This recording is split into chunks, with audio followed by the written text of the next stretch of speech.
আসসালামু আলাইকুম রহমতুল্লাহি ওবরকাতুহ নাহমাদুহু ওয়া নুসাল্লি আলা রাসূলিল কারীম আম্মা বাদ। ডিয়ার ফ্রেন্ডস, আশা করি প্রত্যেকেই ভালো আছেন। আলহামদুলিল্লাহ, আমিও ভালো আছি। বন্ধুরা, স্বাস্থ্য বিষয়ক ইউটিউব চ্যানেল হাকিম এরশাদুল বাড়িতে আপনাদেরকে স্বাগতম। সাথে আছে আমি হাকিম এরশাদুল বাড়ি। বন্ধুরা, অনেকেই বলে থাকেন ভেজাল মধু জমে যায়। তো বন্ধুরা, এ বিষয়ে অনেক ভিডিও আপনারা পূর্বে দেখেছেন, আমি নিজেই আলোচনা করেছি, আবারও বলছি। জমিনের বা ভূমির যত নিকট থেকে মধু সংগ্রহ করা হয়, এই মধুতে জলীয় অংশ বেশি থাকে। সেই সাথে গ্লুকোজ, সুক্রোজ, মিক্রোজের পরিমাণ বেশি থাকার কারণে এই মধুটি জমে যায়। আর শীতকালীন যে কোনো মধুই জমে যাবে, এটাই স্বাভাবিক। তাই মধু জমে গেলেই ভেজাল নয়।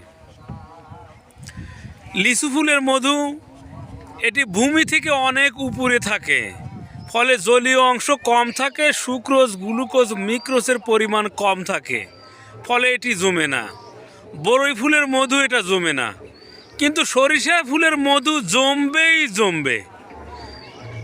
আর এই জমে যাওয়ার সাথে খাঁটি ভেজালের কোনো সম্পর্ক নেই, এটি সম্পূর্ণরূপে খাঁটি একটি মধু। তাই সস্তায় আপনার পরিবারের পুষ্টি চাহিদা পূরণে আপনি নিশ্চিন্তে যে মধুটি সংগ্রহ করতে পারেন, সেটি হচ্ছে সরিষা ফুলের মধু।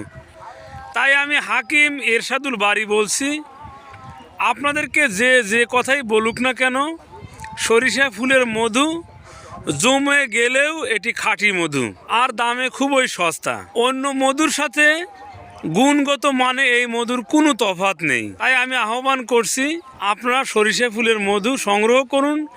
এটি বছরের পর বছর প্রসেস করে রাখা যায়। তো বন্ধুরা, এই ছিল আমাদের আজকের আলোচ্য বিষয়। ভিডিওটি ভালো লাগলে অবশ্যই লাইক দিবেন, কমেন্ট করবেন, সাবস্ক্রাইব করে সাথেই থাকবেন। ধন্যবাদ সবাইকে।